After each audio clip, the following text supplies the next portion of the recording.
बिस्मिल्लाहिर्रहमानिर्रहीम। अस्सलामु अलैकुम वरहमतुल्लाहि वबरकातुहू। मैं उम्मीद करता हूँ कि आप सब खैरियत से होंगे। दुआ है अल्लाह रब्बुल आलमीन आप सबको अपने हिफ्ज़ मान में रखे, सबको अल्लाह तबारक व तआला कर्ज़ से मरज़ से हमेशा महफूज रखे। जहाँ रहें खुश रहें, आबाद रहें, सलामत रहें, दिल से दुआ है। नाज़रीन, जो आज का वाक़या और स्टोरी है वो एक ऐसे मजबूर बाप की है कि जिसकी 3 बेटियाँ होती हैं। तो एक बेटी की शादी जब करने लगता है तो वो अपने घर को बराए फ़रोख्त, यानी सिर्फ़ किस लिए कि बेटी के जहेज़ का सामान ससुराल वालों ने लिस्ट बना कर दी है। तो वो आगे प्रॉपर्टी डीलर से रब्ता करता है। तो किस तरह जो है यानी अल्लाह तबारक व तआला उस प्रॉपर्टी डीलर के ज़रिए उनकी मदद करते हैं। तो मकान बिकने से भी बच जाता है, तो सारे कामों के अंदर आसानी हो जाती है। तो स्टोरी सुनने के लिए गुजारिश है कि चैनल पर न्यू है तो इसको लाइक सब्सक्राइब शेयर ज़रूर करें, बेल के बटन को दबा कर रखें ताकि आने वाला हर नया वाक़या नई स्टोरी आपको मिल सके। चन मेरे मखना वीडियो पूरी तकना चन मेरे मखना। मास्टर होता है एक स्कूल का टीचर, रिटायर हो जाता है। बेटी की शादी की ज़िम्मेदारी उसके सर के ऊपर आ जाती है। जब बेटी की शादी की ज़िम्मेदारी उसके सर के ऊपर आती है ना, तो वो बेचारा परेशानी के मारे मारे कभी दाएं कभी बाएं, बिला आखिर, क्योंकि रिटायरमेंट के बाद बुढ़ापे के अंदर जो पेंशन है उससे तो मुश्किल जो है वो घर का गुजारा चलता है। तो अब वो जो है प्रॉपर्टी डीलरों के पास फिरता है। तो यानी अचानक एक जगह जाता है तो जो प्रॉपर्टी डीलर होता है ना, वो कहता है सर आप, तो वो कहता है जी कि आप कौन हैं। वो बताते जी मैं आपका स्टूडेंट हूँ। तो सर आप कैसे आए हैं। कहा जी कि बेटा किस तरह करके मेरी एक परेशानी है वो आप दूर कर दें कि मैं घर जो है वो एमरजेंसी के अंदर सेल करना चाहता हूँ, कोई गाहक ले आए ताकि मेरा मकान जो है वो सेल हो जाए, मैं बच्ची की शादी करनी है।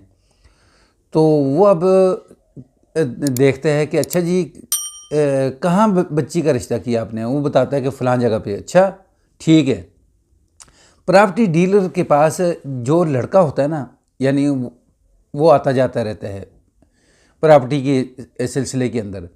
तो वो कहते हैं यार वो तो माशाल्लाह ठीक ठाक खाता पीता घर है, इतना तगड़ा घर है। जब ये मास्टर साहब उसके पास से उठ के जाते हैं ना, तो उसी को फ़ोन लगाता है, उसको पता होता है।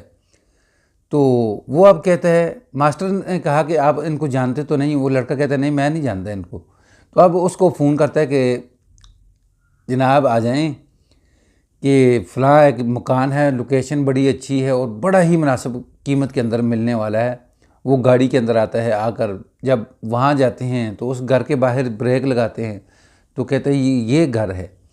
तो वो लड़का जो है ना, वो कहता है यार ये मैंने नहीं ख़रीदना। तो वो प्रॉपर्टी डीलर कहता है क्या हो गया। कहते यार ये घर मैंने नहीं ख़रीदना, जितना मर्ज़ी सस्ता मिले, चलें आए बैठें। जब वो वापस बैठता है गाड़ी के अंदर, तो यानी प्रॉपर्टी डीलर को उसके दफ्तर के बाहर उतारता है। तो कहता है चलें ठीक है फिर मिलेंगे। तो वो लड़का जो है ना वो अपने ससुराल को फ़ोन कर, जो ससुर होता है ना उसको फ़ोन करता है कि आप ये मकान क्यों बेच रहे हैं। तो उसने कहा जी कि आप इस तरह करके जहेज़ की लिस्ट जो है वो आपके वालिद ने मुझे दी है, तो इसलिए मेरी मजबूरी है। तो उसने कहा कि आपने बिल्कुल मकान नहीं बेचना है, मकान का नाम भी आपने नहीं लेना है। मैं इंशाअल्लाह अपने वालिद से बात करूंगा, अपनी वालदा से बात करूंगा कि ये क्या तरीका है। तो लड़का जो है फिर उनको मना करता है। तो अपने वालिद से बात करता है, वालदा से बात करता है कि आप ये जो डिमांड कर रहे हैं ना जहेज़ की, ये लानत है। हम पढ़े लिखे लोग हैं, खाते पीते लोग हैं, हमें ये काम करते हुए हमें शर्म आनी चाहिए। तो फिर उसका वालिद जो है वो माफ़ी मांगता है लड़की के वालिद से।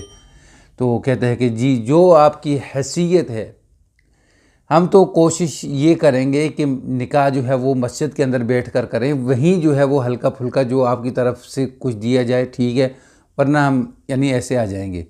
तो ये बातें होती है, फिर मस्जिद के अंदर निकाह होता है और बरकत वाला निकाह होता है। तो इस तरह करके मजबूर जो बाप है उसकी मदद, वो जो प्रॉपर्टी डीलर जो है उसको पता होता है सब कुछ, लेकिन वो यानी अपने वो जो उस्ताद होता है ना उसकी कैसे मदद करता है। तो अल्लाह तबारक व तआला उनका मकान भी बिकने से बचा देते हैं। तो फिर उनकी जो लड़की है उसकी शादी भी हो जाती है, अच्छी शादी होती है, सादगी से होती है, मस्जिद के अंदर निकाह होता है। तो नाज़रीन, ये आज का वाक़या स्टोरी आपको पसंद आए तो उसको लाइक सब्सक्राइब शेयर ज़रूर करें, बेल के बटन को दबा कर रखें ताकि आने वाला हर नया वाक़या नई स्टोरी आपको मिल सके।